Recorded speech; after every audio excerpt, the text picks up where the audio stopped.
hopes of boosting their franchise. Now, one of those players that can provide a big boost, it's Arvell Reese. Does he go as high as number 2 to the Jets?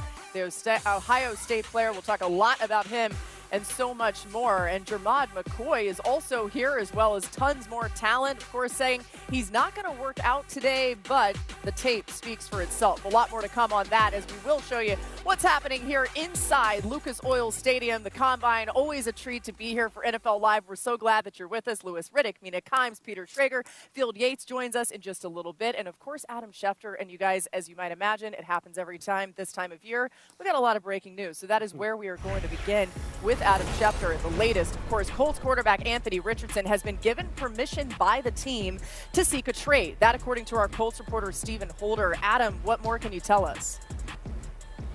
Laura, the Indianapolis Colts are prepared to move forward this year with Daniel Jones, whose contract is up and who the team is trying to re-sign, along with last year's rookie quarterback Riley Leonard from Notre Dame. With those two quarterbacks expected to be on the roster, obviously, Anthony Richardson is looking for another home, a place where he would have the opportunity to be higher on the depth chart and play more. And the Colts have granted his agent permission to seek a trade. You remember last year, Richardson was hurt in pregame warmups, hurt his eye. His vision was impacted in a stretching band exercise accident. The vision has come back. He would like to play, and now it is up to his agent to go find a team that is interested in Anthony Richardson. And in a year where there's not a lot of quarterbacks in the draft and the free agent quarterback market is a bit thin, there could be some interest in the former 4th overall pick from the Indianapolis Colts, who is expected to move on from this city. Yeah, as you said, Adam, it was expected as soon as they ended up bringing in Daniel Jones, but we've seen the talent on display at times. Louis, is there a team that makes sense for you for Anthony Richardson? This is such a strange situation simply because of all the factors that led up to why he's in the situation that he's in now. I don't think this is the conventional, hey, let's just try and find a place where you can go ahead and play and maybe you have a chance to start at some point during the season. I just don't think the NFL teams are really looking at him that way, quite honestly. I would look at it like this. Anthony needs to go somewhere that has a strong foundation at the quarterback position, that has an established starter, that has a great head coach, play caller, quarterback coach, and a great quarterback in and of itself. To me, I've seen Andy Reid do this before.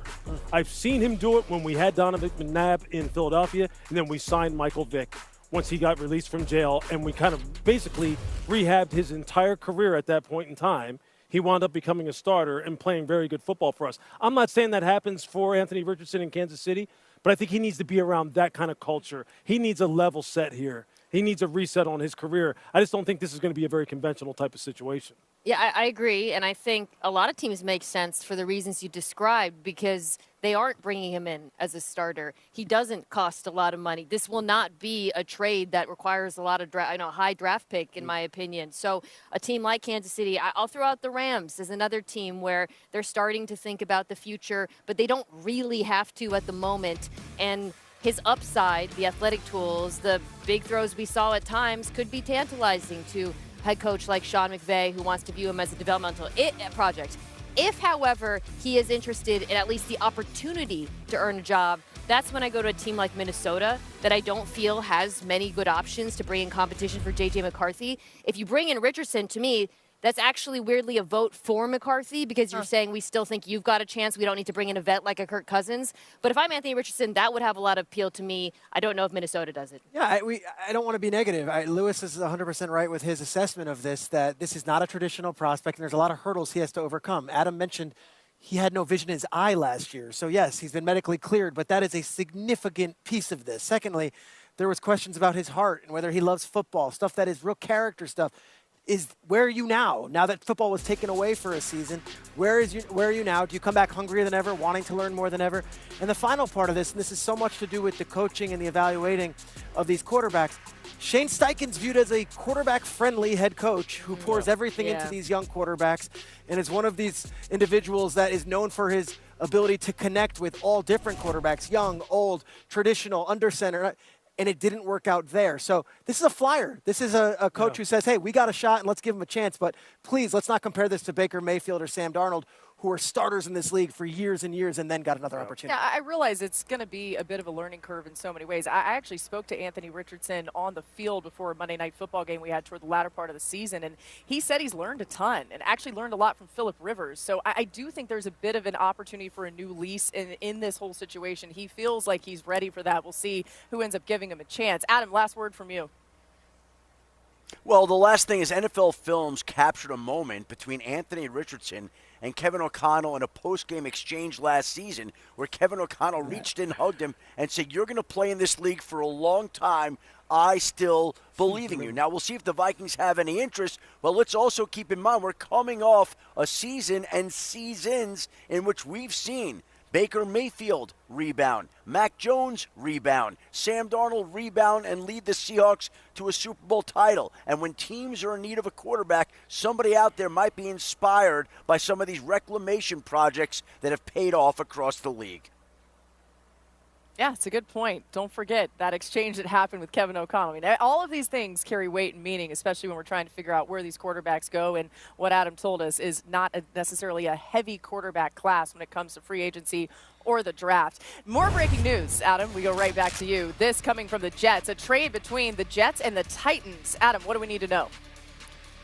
Laura, this is the first official trade of the offseason, even though it can't be processed until each player passes his physical and the new league year begins in mid-March. But the Tennessee Titans are getting a player that their head coach Robert Saleh knows very well from his time as the head coach of the New York Jets. And the New York Jets are getting a player that they believe can help plug the center of their defensive line in T'Vondre Sweat. Each team bolsters its defensive line, but each team now has a hole in their offensive line as well. And with the New York Jets scheduled to hold the second overall pick in the draft at this point in time, it certainly would look like they would be locked in on taking the best pass rusher in this particular draft.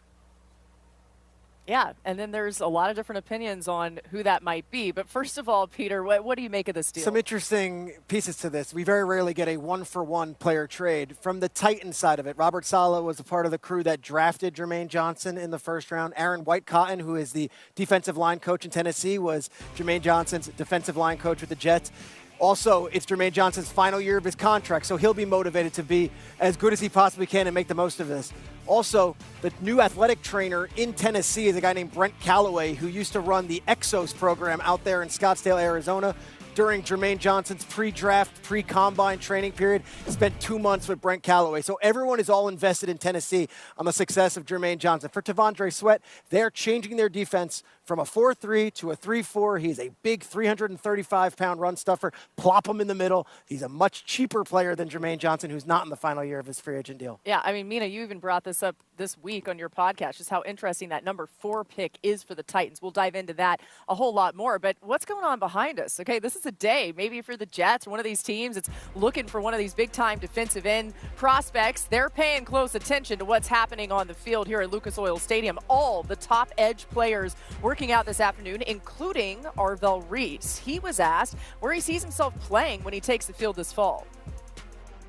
Teams just pretty much been asking me what I wanted to do, you know, and just seeing where my mind was at. Just be telling them I think I'm an outside linebacker, edge, potentially.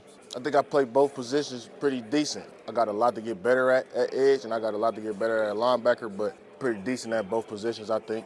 I haven't even scratched the surface with really what I could do pass rushing for real. Like, I'll be an inside linebacker, Indy the whole week. Like, I think I could get way better at pass rushing for sure.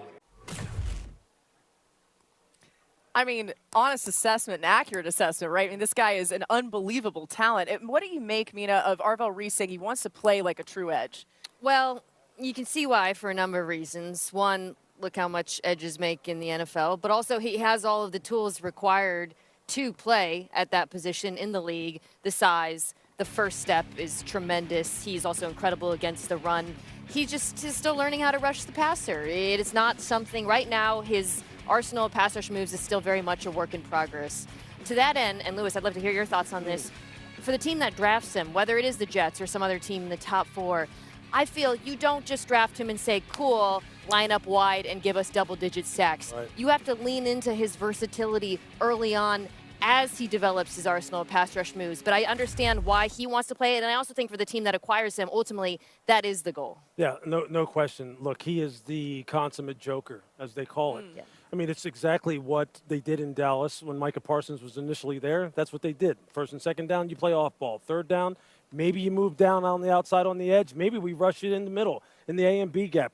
We can move you all over the place, have it be game plan specific. Yeah, you're right. You would be doing this young man a disservice if you just put him up on the line of scrimmage and say, hey, look, you know where he's going to be. Go ahead and tee off on this guy who's still trying to develop his pass rush package.